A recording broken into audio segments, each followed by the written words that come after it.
नमस्कार दोस्तों, आप सभी का स्वागत है आपका वाइकथन स्टैम्प विद परिसर में एक और बढ़िया वीडियो के साथ। और इस वीडियो में हम एक इंपॉर्टेंट बात के ऊपर थोड़ा सा गौर फरमाएंगे।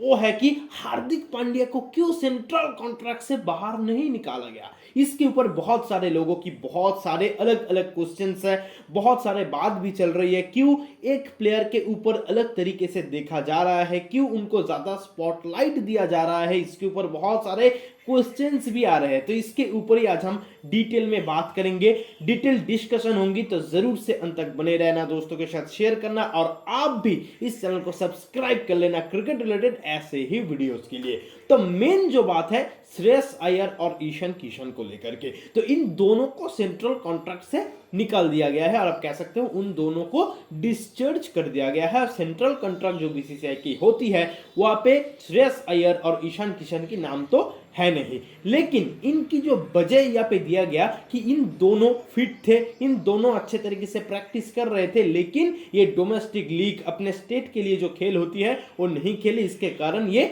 जो पदक्षेप है ये उठाया गया। हम अगर श्रेयस अय्यर की बात करें, इन्होंने बहुत अच्छा खेल खेली थी वर्ल्ड कप में, बहुत बढ़िया खेले थे, 550 के करीब रन भी बनाए थे। लेकिन उसके बाद उन्होंने जो वाइजैक की खेल में था, और आप कह सकते हो इंडिया वर्सेस इंग्लैंड की जो वाइजैक की मैच थी वहां पे उनकी बैक में थोड़ा सा खींच आई और आप कह सकते हो थोड़ा सा चोट लगी। देखिए रन तो बन नहीं रहे थे, व्हाइट बॉल में बहुत ज्यादा उनकी दिक्कत हुई।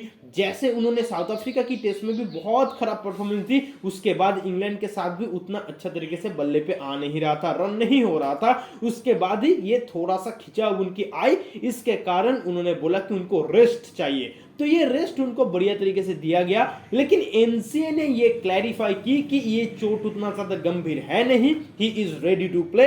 श्रेयस अय्यर बढ़िया तरीके से आप खेल सकते हैं, लेकिन ये बात को नकारते ही उन्होंने कहा कि मुझे और भी रेस्ट चाहिए। तो ये बात बोल के बीसीसीआई की जो रणजी ट्रॉफी खेलने की एक जो प्रेशर थी इसको उन्होंने टाल दिया। बीसीसीआई उनको कहे अगर आप रेडी हो, अगर आप फिट हो तो जाओ जाके रणजी ट्रॉफी खेलो, क्योंकि आपकी शॉर्ट बॉल के खिलाफ प्रॉब्लम है, आपकी टेस्ट में रन नहीं आ रहा, तो इसको थोड़ा सा इंप्रूव करो। लेकिन ये चीज करने के बगैर उन्होंने फिर अपने आप को रोका और भी रेस्ट की मांग करी। और ये रेस्ट की मांग करके उन्होंने केकेआर की जो प्रैक्टिस सेशन होती है, प्री प्रैक्टिस सेशन, वहां पे अटेंड की, वहां पे उन्होंने अटेंड की, वहां पे खेलने की कोशिश की और वहां पे खेले भी, कुछ सेशंस भी लिए। ये होने के बाद केकेआर की ये जो फ्रेंचाइजी के साथ खेलने के बाद ये पदक्षेप लिया गया कि उनको सेंट्रल कॉन्ट्रैक्ट से निकाला दिया जाएगा। अगर आप खेलना चाहते हो, आपके स्टेट के लिए खेलो, क्योंकि अभी भी आईपीएल शुरू नहीं हुआ है। पहले इंडिया वर्सेस इंग्लैंड की खेल तो खत्म होने दो, मेन खेल खत्म होने दो, अपनी स्टेट की जो खेल हो रही है उसको तो खत्म होने दो। रणजी चल रही है, आप रणजी नहीं खेल रहे हो, आपको बोला जा रहा है कि खेलने के लिए आप अगर फिट हो तो आप अपने स्टेट को, अपने कंट्री को सर्व करो पहले, उसके बाद तो आप फ्रेंचाइजी के लिए खेलोगे। लेकिन ये बात को नकारते हुए उन्होंने पहले फ्रेंचाइजी की तरफ गया। इसके कारण यही आप कह सकते हो जो मेन रीजन है उनको यहाँ पे सेंट्रल कॉन्ट्रैक्ट से निकालने का। अब फिर से उनको रणजी खेलना होगा, रणजी खेलने के बाद फिर से उनकी टीम में जगह होगी, उसके बाद फिर कॉन्ट्रैक्ट के लिए देखा जाएगा। और हम अगर बात करें ईशान किशन की, वहां पे भी सेम केस है। जब टेस्ट शुरू होने को था तब उन्होंने मेंटल फैटिक कह के एक रेस्ट ले लिया, उनको बढ़िया तरीके से रेस्ट दिया भी गया। लेकिन मेन जो बात है वो फिट होने के बाद भी रणजी नहीं खेले, उनको भी कहा गया कि आप रणजी खेलिए, अब थोड़ा सा जो डोमेस्टिक मैचेस होती है उसको थोड़ा सा खेलिए जाइए। लेकिन वो ये नहीं किए, वो बड़ौदा में आप कह सकते हो हार्दिक पांड्या के साथ प्रैक्टिस कर रहे थे, वो तो प्रैक्टिस कर रहे थे, फिट तो थे ही, लेकिन उन्होंने रणजी नहीं खेला। भाई टेस्ट की सीजन चल रही है, आप इंडिया वर्सेस इंग्लैंड की टेस्ट सीरीज में भी है, वहां पे भी आप नहीं आए, तो इस तरीके से आप टाल नहीं सकते। इसके कारण उनको भी निकाला गया एक अलग तरीके से, और आप कह सकते हो उनकी ये बहाने के तहत। लेकिन अब मेन जो बात हो रही है कि हार्दिक पांड्या को भाई साहब क्यों निकाले। अब मेन जो बात हो रहा है कि हार्दिक पांड्या को अब क्यों नहीं निकाले। ये दोनों प्लेयर तो ठीक है, हम मान लिए ये दोनों प्लेयर गलती की, तो हार्दिक पांड्या ने भी तो चोट कह के नहीं खेला। तो देखिए मेन रीजन हम अब दे रहे हैं क्यों हार्दिक पांड्या को नहीं निकाला गया। देखिए फर्स्ट जो केस है, हार्दिक पांड्या तो भाई साहब टेस्ट खेलते ही नहीं, हार्दिक पांड्या टेस्ट टीम के ऑडिशन पे रहते ही नहीं और टेस्ट खेलेंगे नहीं, ये तो वो पहले ही कह चुके हैं। तो इससे आप कह ही सकते हो कि रणजी में उनकी खेलने की कोई क्वेश्चन ही नहीं उठता।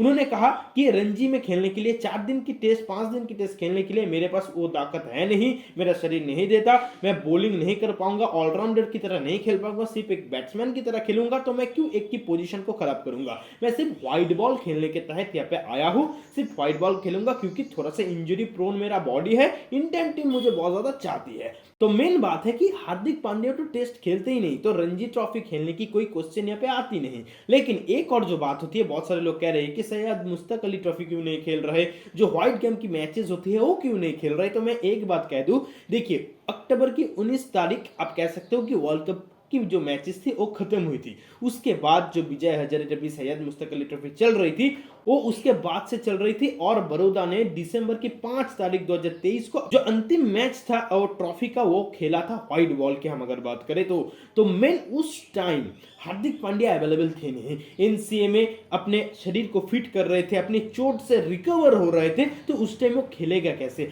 अब तो कोई मैचेस चल नहीं रहा कि वहां पे खेले, लेकिन आप अगर गौर फरमाओ तो डीवाई पाटिल में भी वो बढ़िया तरीके से पार्टिसिपेट करे और बढ़िया तरीके से डीवाई पाटिल में भी वो मैच खेल रहे हैं। तो इससे ही हमें पता चलता है वो तो पार्टिसिपेट कर रहे हैं, लेकिन रणजी क्यों खेलेगा भाई। अगर रणजी खेलना है तो इंडिया वर्सेस इंग्लैंड की टेस्ट भी खेलता, लेकिन हार्दिक पांड्या पहले ही बता चुका है कि हम टेस्ट नहीं खेलेंगे क्योंकि उनकी बॉडी थोड़ा सा इंजरी प्रोन है। और जिस टाइम पे व्हाइट गेम की सीरीज चल रही थी, जिस टाइम पे सैयद मुश्ताक अली ट्रॉफी, अब विजय हजारे की बात कर लो, जो भी व्हाइट गेम की जो डोमेस्टिक मैचेस चल रही थी, तब हार्दिक पांड्या एकदम से इंजरी में थे, उनकी पैर में जो चोट आई थी बांग्लादेश के खिलाफ उसकी रिकवरी में थे। तो उसको रिकवर करने के तहत वो कैसे खेलेगा, ये एकदम सिंपल सी रीजन है। और उसके बाद जब फिट हुआ तो अब डीवाई पाटिल जो ट्रॉफी है वो बढ़िया तरीके से खेल रही है, तो आप उनको कह नहीं सकते कि वो नहीं खेल रहा, वो डोमेस्टिक मैचेस में अंशग्रहण नहीं कर रहा। तो वो खेल रही है, वो पार्टिसिपेट कर रही है, इसके तहत उनको सेंट्रल कॉन्ट्रैक्ट में रखा गया। और उसके साथ वो एक सीनियर प्लेयर भी है,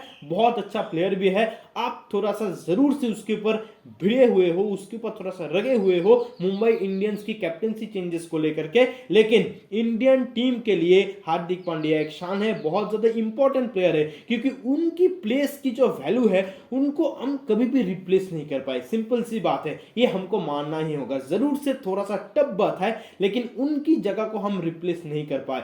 अगर वो ठीक ठाक से खेल पाए तो कितना ज्यादा हेल्पफुल हमारे लिए हो सकता है, ये हमें भी पता है। तो इसके ऊपर आपका क्या राय है जरूर से बताना। और ये जो मैं समझाया ये आपको कितना समझ आया, और आप कह सकते हो आप इसके साथ कितना ज्यादा एग्री करते हो, इसके ऊपर भी अपना गौर फरमाना। Thank you. ऐसे ही और वीडियोस के लिए जरूर से लाइक शेयर एंड सब्सक्राइब करना, दोस्तों के साथ शेयर करना और बढ़िया तरीके से लाइक का बटन दबा के जाना। Thank you.